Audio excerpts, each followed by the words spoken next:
রাইসির শোক মিছিলে হাজার হাজার মানুষ।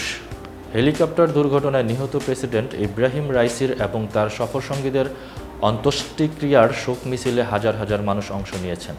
মঙ্গলবার দেশটির পূর্ব আজারবাইজান প্রদেশের রাজধানীর তাবরিজের একটি কেন্দ্রীয় স্থানে অনেক মানুষ জড়ো হয়ে প্রয়াত প্রেসিডেন্টকে স্মরণ করেছেন, শোক জানিয়েছেন। বার্তা সংস্থা এএফপির বার্তা নিয়ে সংবাদ মাধ্যম বেরনস জানিয়েছে, হাজার হাজার শোকার্ত মানুষ ইরানের পতাকা ও রাইসির ছবি হাতে নিয়ে হেঁটে যাচ্ছেন কেন্দ্রীয় চত্বরের দিকে। সেখানে সর্বস্তরের মানুষ রাইসির শ্রদ্ধা জানাবেন।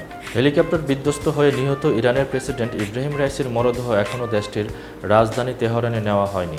রাইসি সহ নিহত সবার মরদেহ গতকাল সোমবার থেকে ইরানের উত্তর পশ্চিমাঞ্চলের তাবরিজ শহরে রাখা হয়েছে।